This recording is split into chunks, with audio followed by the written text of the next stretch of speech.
The moment my sister Sarah's perfectly manicured fingernails waved that document in the probate court, I knew everything I'd worked for over the past 3 months was worth it. The smug smile on her face was about to vanish, and for once, Grandma Rose's favorite lesson would prove true: the truth always leaves traces. Dear, you just have to know where to look. I'm Emma Chen, 32, a forensic document examiner with the State Crime Lab. It's not the career path my family expected when I declared my major in chemistry, but Grandma Rose had been the only one who truly understood. Sometimes, she'd told me over one of our weekly tea sessions, the most important stories are written in invisible ink.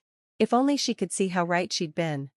The probate judge, Honor Eleanor Martinez, looked between Sarah and me with the weary expression of someone who'd seen too many families tear themselves apart over inheritance disputes. But this wasn't just about money, this was about justice, about protecting Grandma Rose's real legacy.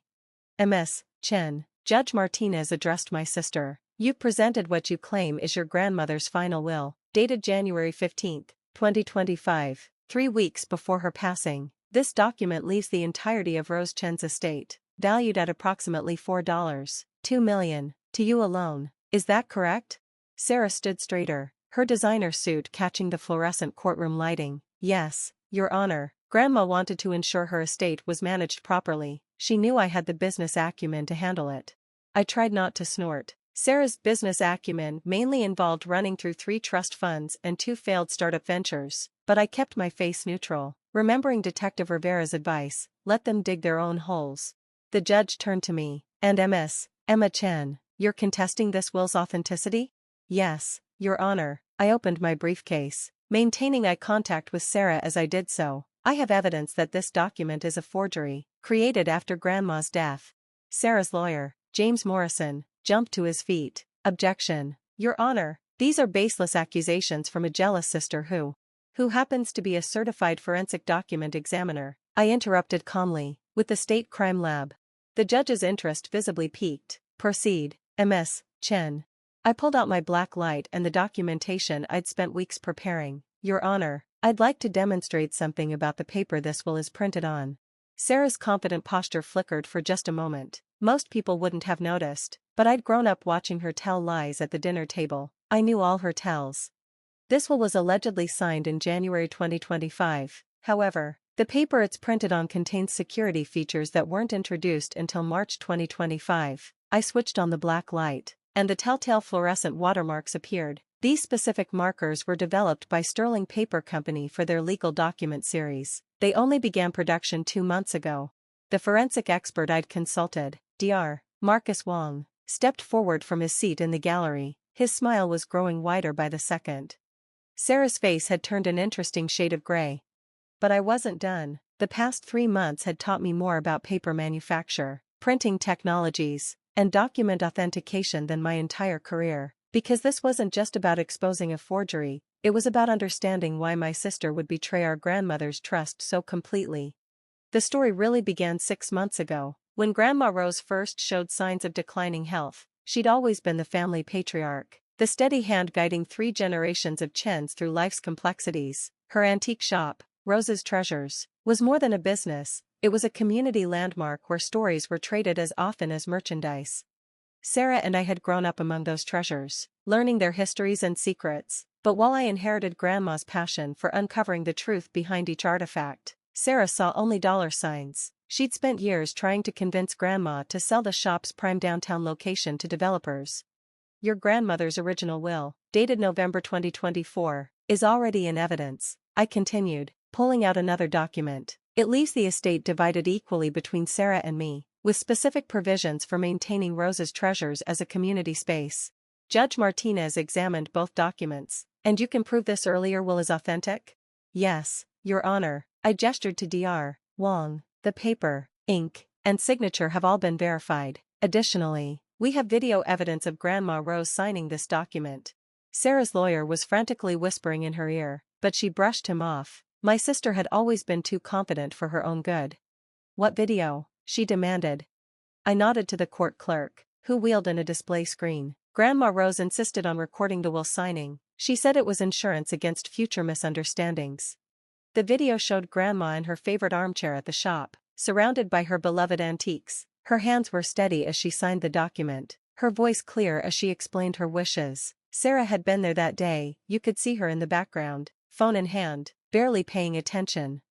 That will was superseded, Sarah argued, but her voice had lost its edge. Grandma changed her mind. Did she? I pulled out my final piece of evidence, because according to her medical records, by January 15th, the date on your version of the will, Grandma Rose was in the hospital with pneumonia. She wasn't signing any documents. The judge leaned forward. Mr. Morrison, your response to this evidence? Sarah's lawyer tugged at his collar. Your Honor, we request a brief recess to what? Judge Martinez interrupted. To explain how your client forged a document using paper that didn't exist when her grandmother was alive? To justify backdating a will while Mrs. Chen was hospitalized? The courtroom had fallen silent. Even the usual shuffle of papers and whispered conversations had ceased. Everyone was watching Sarah, waiting for her explanation. But I knew there wouldn't be a satisfactory one. The truth had started emerging weeks ago, when I began investigating the irregular changes in the shop's accounts. Small withdrawals at first, then larger ones. Security footage showed Sarah visiting the shop after hours, accessing Grandma's office. What she hadn't known was that I'd installed new cameras after the first suspicious withdrawal. Grandma Rose hadn't just taught me about antiques, she'd taught me about protecting what matters. The footage showed Sarah methodically searching through files, photographing documents, practicing Grandma's signature. She'd always been meticulous in her schemes, but this time her attention to detail would be her undoing. Your Honor, Dr. Wong stepped forward. I've analyzed both documents extensively. The forged will show signs of digital manipulation. The signature was likely created using a high-resolution scan of Mrs. Chen's authentic signature, modified slightly to avoid exact duplication. Sarah's face had moved from gray to white. Her lawyer was now openly packing his briefcase. But there was more to the story, much more. The investigation had uncovered a web of financial pressures and desperate decisions that helped explain, if not excuse, Sarah's actions. As the judge called for a brief recess, I couldn't help but remember Grandma Rose's words from years ago. Family secrets are like antiques, dear. The real value isn't in what you see on the surface, it's in the story underneath. During the recess, I found myself standing in the courthouse hallway, staring at the framed photographs of previous judges. My reflection in the glass showed someone who looked more tired than triumphant. Detective Rivera appeared at my side, coffee in hand. You didn't mention the offshore accounts, he said quietly. Not yet. I accepted the coffee, grateful for its warmth. There's more to this than just the will. The investigation into Sarah's forgery had led us down a rabbit hole of financial transactions that painted a disturbing picture. My sister hadn't just been after Grandma's estate, she was desperate to cover up years of increasingly risky financial decisions that had left her millions in debt to some very dangerous people. When court resumed, Judge Martinez's expression had hardened. Before we continue, I should inform all parties that the court has received additional evidence from the district attorney's office regarding related financial matters. Ms. Sarah Chen, do you wish to revise your testimony? Sarah's new lawyer, Morrison, had excused himself during the recess, straightened her jacket. Your Honor, my client would like to. I'll speak for myself, Sarah interrupted, standing. The tremor in her hands betrayed her composed facade. I need to explain something about Grandma Rose. I leaned forward, surprised by the unfamiliar note in my sister's voice. Was it remorse?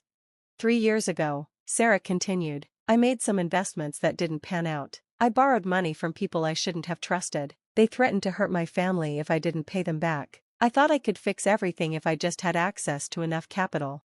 Judge Martinez's expression remained stern. So you decided to forge your grandmother's will?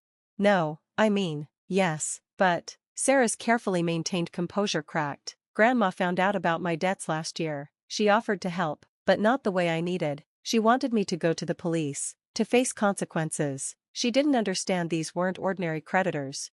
The truth hit me like a physical blow. The break-in at the shop last October, that wasn't random, was it? Sarah wouldn't meet my eyes. They were sending a message. I needed to pay them back quickly, or next time they wouldn't just break windows. Dr. Wong cleared his throat. Your Honor, if I may? The document analysis revealed multiple drafts of the forged will on Ms. Sarah Chen's laptop. The earliest versions date back to September 2024. Before the break-in, I realized, you were planning this even while Grandma was trying to help you.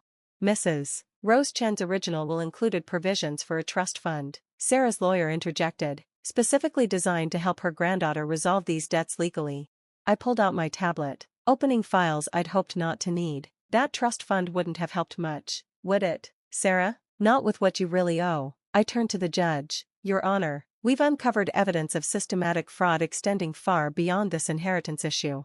The court clerk distributed copies of my findings, bank statements, transfer records, shell company registrations. Sarah had been running a complex investment scheme, using her connections in the antique world to authenticate forgeries while selling the originals on the black market. Grandma discovered what you were really doing with her authentication papers, didn't she? I asked softly. That's why she installed new security cameras in the shop, not because of the break-in, but because she knew you were using her reputation to validate fake antiques. Sarah's face crumpled. She was going to report me, her own granddaughter, after everything I'd done to build our family's wealth.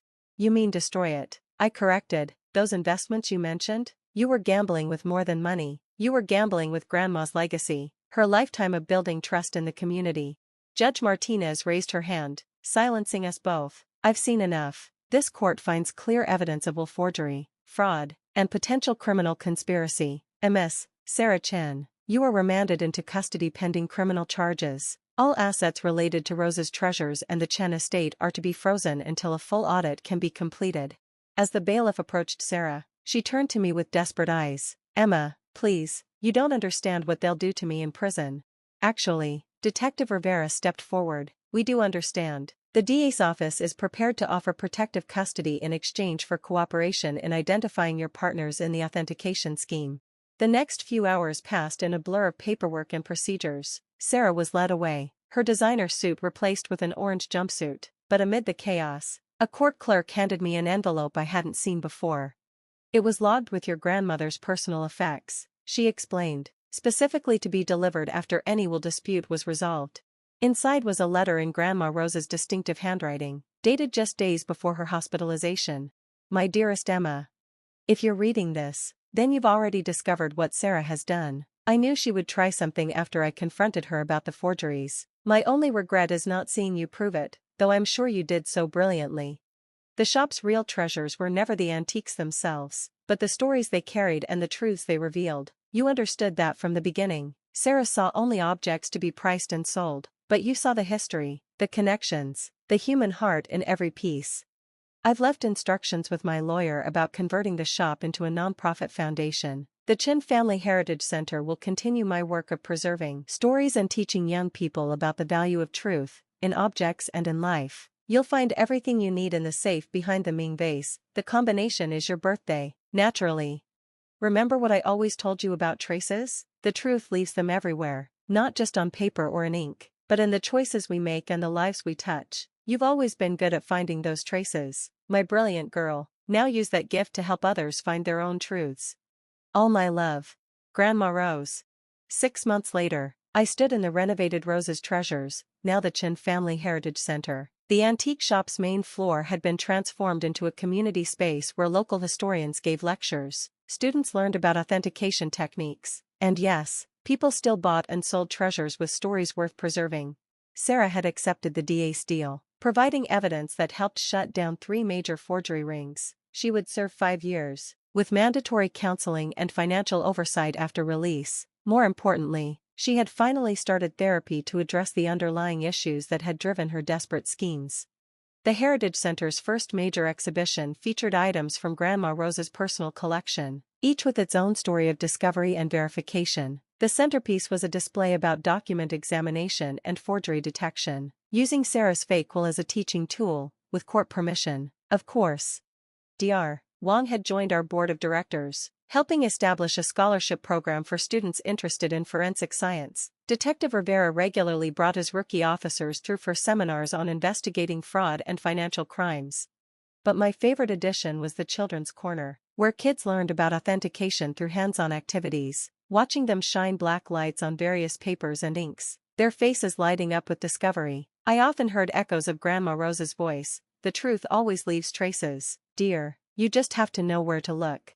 The shop's bell chimed. We'd kept it during renovations, and a familiar figure entered. Sarah, on her first supervised leave from prison, looked smaller in her plain clothes, but somehow more real than she had in her power suits. The place looks different, she said quietly. But the important things are the same. I gestured to the antique chairs where we'd spent countless childhood hours listening to Grandma's stories. Want some tea? As we sat together, surrounded by objects that held generations of truths, I remembered another of Grandma Rose's favorite sayings: every fake reveals something real, our desires, our fears, our desperate need to be something we're not. But authenticity, dear ones, that reveals who we truly are. Sarah's hands trembled slightly as she held her teacup. I found out who I was in the worst possible way. No, I corrected gently, you found out who you were pretending to be. Who you are is still a story waiting to be authenticated. Above us, Grandma Rose's portrait smiled down at her two granddaughters, finally having an honest conversation among the treasures she'd left behind, not just the antiques and artifacts, but the harder, more valuable legacy of truth. The Heritage Center's newest program was set to launch next month, a series of workshops on financial literacy and ethical business practices, inspired by Sarah's story but focused on prevention rather than punishment. She had agreed to record a video message for participants, turning her mistakes into lessons others could learn from. As the afternoon light filtered through the shop's restored stained glass windows, creating patterns on the hardwood floors that had held 3 generations of Chen family stories, I thought about traces of truth, of deception, of love, of redemption. They were all there, if you knew where to look. And in the end, that was Grandma Rose's greatest gift to us both, the understanding that every object, every document, every human heart carries its own authentic story. Sometimes it takes a black light to reveal it, sometimes it takes a courtroom, and sometimes, it takes the courage to finally stop forging the life you think you should have, and start authenticating the one you actually do. The bell chimed again as Sarah's supervisor arrived to take her back, but before she left, she paused by the new sign above the door. The truth leaves traces, she read aloud. Grandma always did know best. I watched her go, then turned back to the day's work of preserving stories, detecting frauds, and helping others find their own paths to authenticity. In my office, the frame containing both wills, the forged and the real, hung as a reminder that the most valuable inheritance Grandma Rose left wasn't her wealth or her shop, but her unwavering belief that truth, like family, was worth fighting for. And in the end, she was right about all of it: the traces, the treasures, and the triumph of authenticity over artifice. Some might call it justice, but I prefer to think of it as Grandma Rose's final lesson, that in a world full of forgeries, the real treasure is having the courage to be genuine, even when, especially when, the truth hurts. The sun was setting now, casting long shadows through the shop's windows, but I wasn't ready to leave just yet. There were still traces to examine, stories to authenticate, and truths to preserve. After all, that's what Grandma Rose would have wanted. And somewhere, I was sure, she was smiling at how her granddaughters had finally learned to tell the difference between what's fake and what's genuinely precious.